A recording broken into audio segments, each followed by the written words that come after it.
नमस्कार साथियों, स्वागत है आपका शॉर्ट हैंड की ऑनलाइन क्लास नव जागृति में। साथियों, आज की ये डिक्टेशन 80 शब्द प्रति मिनट की गति से है, जिसका समय 5 मिनट का है। और ये डिक्टेशन रामधारी गुप्ता खंड 2 पुस्तक के प्रतिलेखन संख्या 4 से ली गई है। तो आइए शुरू करते हैं।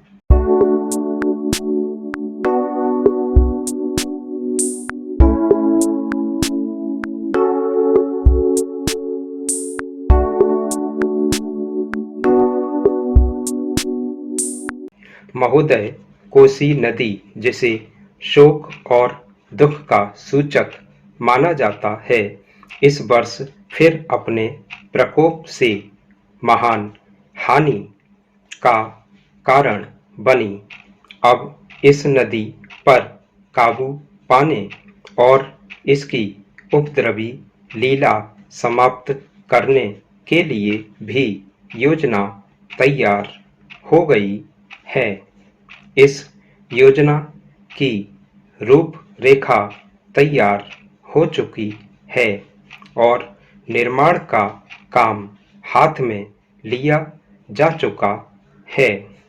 आशा है इस योजना के निर्माण से बड़े पैमाने पर जनसाधारण को सेवाएं उपलब्ध होंगी। जब यह नया परीक्षण सफल होगा तो महान योजनाओं के निर्माण में और भारत की महान जनशक्ति के उपयोग के संबंध में हमारी जानकारी और अनुभव में महत्वपूर्ण वृद्धि होगी। औद्योगिकरण के क्षेत्र में उन्नति, उत्पादन में और अधिक वृद्धि और भारत की प्रति व्यक्ति आय में वृद्धि विचाराधीन वर्ष की कुछ महत्वपूर्ण बातें हैं।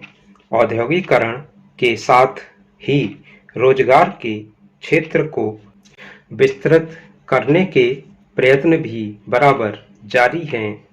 कुटीर उद्योगों और घरेलू धंधों को प्रोत्साहन देकर औद्योगिकरण और रोजगार में समुचित संतुलन स्थापित करने का प्रयास किया जा रहा है।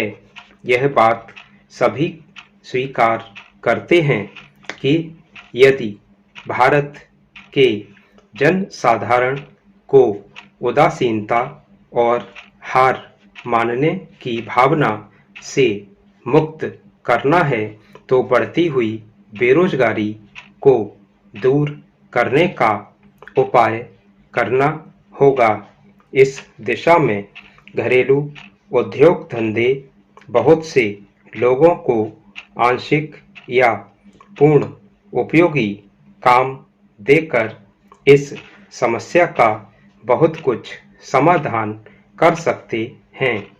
इसीलिए पंचवर्षीय योजनाओं में पुराने घरेलू उद्योगों को पुनर्जीवित करने और चालू कुटीर उद्योगों को प्रोत्साहन देने की व्यवस्था की जा रही है।